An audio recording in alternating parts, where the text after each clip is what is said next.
తీస్తా, నాలో ఉన్న క్రియేటివిటీ మొత్తం బయటికి తీస్తా, నా తడాకా చూపిస్తా. స్టార్ట్ చేద్దాం.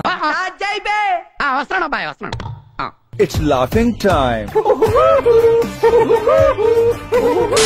జగన్మోహన్ రెడ్డి గారు 11 మంది ఎమ్మెల్యేలు తీసుకుని వెళ్ళి అసెంబ్లీలో మాట్లాడాలి. ఈ మధ్యన అసెంబ్లీలో మీ వాయిస్ బొత్తుగా వినపట్టలేదని జనం అనుకుంటున్నారు బాబు.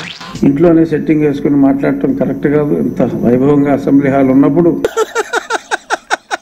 వేసేసాడు, బాగా వేసేసాడు.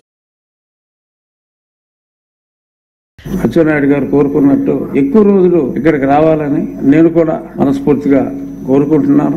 నేను విన్నాను, నేను ఉన్నాను అని చెప్పి ఈ వేదిక మీద నుంచి నేను మాటిస్తా ఉన్నాను. అసెంబ్లీలో వారికి తెలియజేయడం కూడా జరిగింది. మీలో మీరు కొట్టుకొని చావండి, నన్ను ఎంటర్టైన్ చేయండి అంతే.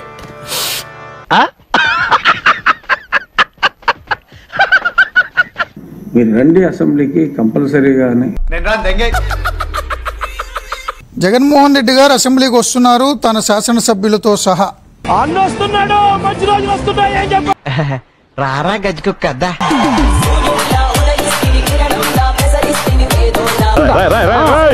ఏంట్రా ఇది?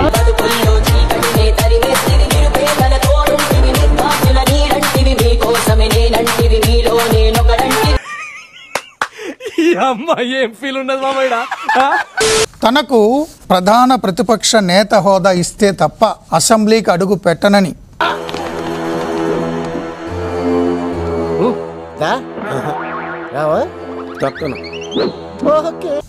భీష్మించి కూర్చున్నారు ఇంతవరకు వైసీపీ అధినేత జగన్మోహన్ రెడ్డి గారు. అంతేనా గురువు గారు? అవును, నీ అంతే.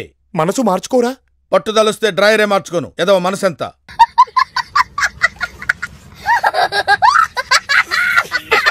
ఒకవేళ తను డిస్క్వాలిఫై చేస్తారని అంటే బుద్ధి పుట్టింది చేసుకోమని. చేది నమ్మ బతుకు బురదలో పంది బతుకుతుంది, నువ్వు బతుకుతున్నావు ఎందుకురా? ఎదవన్నారు ఎదవ. తాను మాత్రం అసెంబ్లీలో అడుగు పెట్టేది లేదని ఘంటాపదంగా చెప్పారు జగన్మోహన్ రెడ్డి గారు. ఇప్పుడు అలాగే ఉంటదా? మారం మానేసి వచ్చేయండి అసెంబ్లీకి.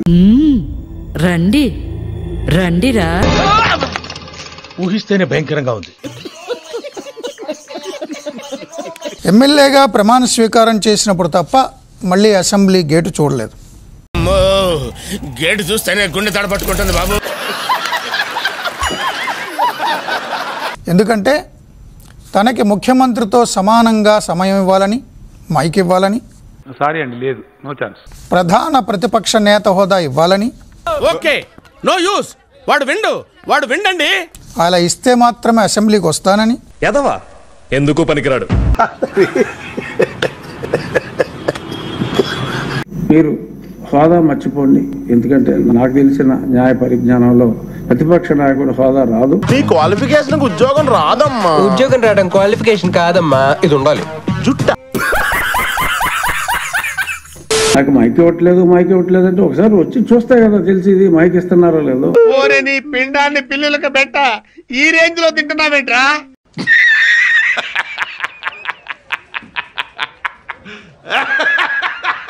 60 రోజుల పాటు శాసనసభ సమావేశాలకు అనుమతి తీసుకోకుండా డుమ్మా కొడితే వారి సభ్యత్వం రద్దు. ఏం మాట్లాడుతున్నావురా? నరాలు కట్ అయిపోయింది. ఈ డాక్యుమెంట్ లో అలాగే రాసింది, మీరు సంతకం కూడా పెట్టేశారు. 60 రోజులు కంటిన్యూస్ గా సెషన్స్ కి హాజరవ్వకపోతే డిస్క్వాలిఫై అవుతారు. ఇంకో మాటే లేదని ఇద్దరు స్పష్టం చేశారు. ఇప్పుడు చెప్తున్నారు, ముందే చెప్పాలి కదా.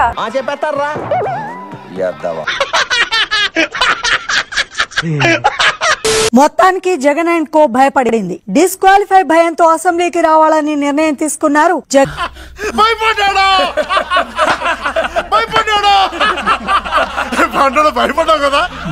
మరి ఏ ప్రభావమో లేదు. నిజంగానే జగన్మోహన్ రెడ్డి గారికి ప్రాప్త కాలజ్ఞత వచ్చి ప్రజాస్వామ్యం కోసం ప్రతిపక్షం గలం అసెంబ్లీలో వినిపించాలి. అసెంబ్లీకి వెళ్ళారా? ఈ కాస్ట్యూమ్స్ తోనా? కాస్ట్యూమ్ చేంజ్ చేయాలా? ఎంపీటీసీ వెళ్ళారా బాబు? ఇలాగే ఓకేనా? Wow, brilliant. 4 గోడల మధ్య లేదా రోడ్ల మీద జైలు సందర్శనకి వెళ్ళినప్పుడు కాదు అని తెలిసి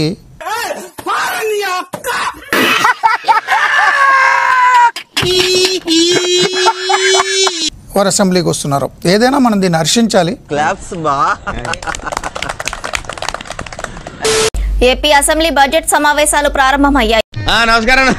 నమస్కారం. రేయ్, సిటీలో ఉన్న గుండాలు రౌడీలు మొత్తం స్క్రాప్ ఇక్కడే ఉందేంట్రా? గవర్నర్ ప్రసంగం టైంలోనే వైసీపీ సభ్యులు ఆందోళనకు దిగారు. నేను ఒక సన్నాసిని, నా వెనక 30 మంది సన్నాసులు మీరు.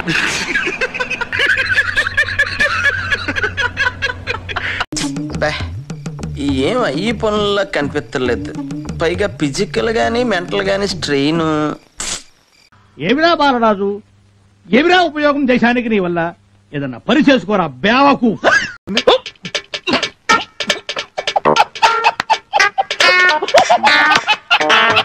గవర్నర్ ప్రసంగాన్ని బహిష్కరించి అసెంబ్లీ నుంచి ఎమ్మెల్యేలతో కలిసి వాకౌట్ చేశారు.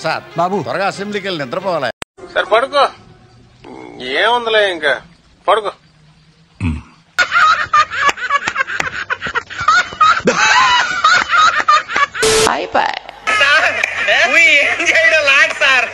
ఈ కార్యక్రమం ఇంతటితో సమాప్తం. రేపు ఇదే అలవాసులపై మళ్ళీ కలుసుకుందాం. అంతవరకు సెలవా మరి. నా ఛానల్ పేరు గుర్తుందిగా, ప్లీజ్ లైక్ షేర్